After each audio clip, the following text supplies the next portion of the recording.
ಧಾರವಾಡ ಲೋಕಸಭಾ ಕ್ಷೇತ್ರದ BJP ಅಭ್ಯರ್ಥಿಯಾಗಿರುವಂತಹ doctor Pralhad Joshi ಅವರು ಕೂಡ ಭರ್ಜರಿಯಾಗಿ ಪ್ರಚಾರವನ್ನ ನಡೆಸ್ತಾ ಇದ್ದಾರೆ. ಪ್ರಮುಖವಾಗಿ ಆರ್ಎಸ್ಎಸ್ ಕಚೇರಿ ಕೇಶವಕುಂಜದಲ್ಲಿ ಹಮ್ಮಿಕೊಂಡಿದ್ದ ಯುಗಾದಿ ಸಂಭ್ರಮದಲ್ಲಿ ಭಾಗಿಯಾದರು. ಎಲ್ಲಾ ಕ್ಷೇತ್ರದಲ್ಲಿ ತನ್ನ ವೈಚಾರಿಕ ತಳಹದಿಯಲ್ಲಿ ಆಧಿಪತ್ಯವನ್ನು ಆರ್ಎಸ್ಎಸ್ ಮುಂದುವರಿಸ್ತಾ ಇದೆ ಅಂತ ಹಾಡಿ ಹೋಗಲಿದ್ರು.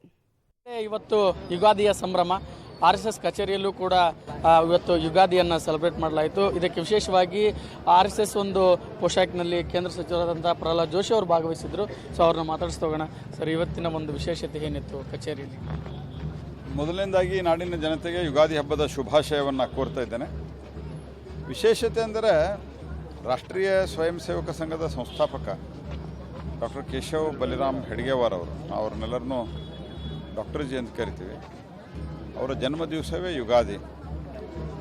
ಸುಮಾರು 99 ವರ್ಷಗಳ ಹಿಂದೆ ಈ ದೇಶದಲ್ಲಿ ಪ್ರಾರಂಭ ಆದಂಥ ರಾಷ್ಟ್ರೀಯ ಸ್ವಯಂ ಸೇವಕ ಸಂಘ ಯಾವ ಒಂದು ವಿಚಾರದಿಂದ ಇಡೀ ದೇಶದಲ್ಲಿ ಎಲ್ಲ ಕ್ಷೇತ್ರಗಳಲ್ಲಿ ತನ್ನ ವೈಚಾರಿಕ ತಳಹದಿಯ ಮೇಲೆ ತನ್ನ ಆಧಿಪತ್ಯವನ್ನು ಮುಂದುವರಿಸ್ತಾ ಇದೆ, ಅದರ ಪುನರ್ಸ್ಮರಣೆ, ಅದನ್ನು ಇನ್ನೂ ಸಶಕ್ತಗೊಳಿಸುವ ದೃಷ್ಟಿಯಿಂದ ಇವತ್ತಿನ ಕಾರ್ಯಕ್ರಮ ಪ್ರತಿ ವರ್ಷ ಯುಗಾದಿಯಿಂದ ನಡೀತದೆ.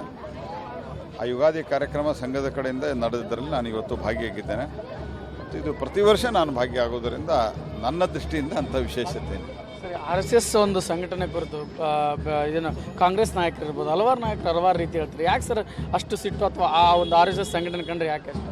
ಏನಂದರೆ ಅದು ಮೊದಲು ಒಂದು ಕಾಲದಲ್ಲಿ ಆರಂಭದಲ್ಲಿ ಸಂಘವನ್ನು ನಿರ್ಲಕ್ಷಿಸ್ತಾ ಇದ್ದರು. ಆನಂತರ ಸಂಘವನ್ನು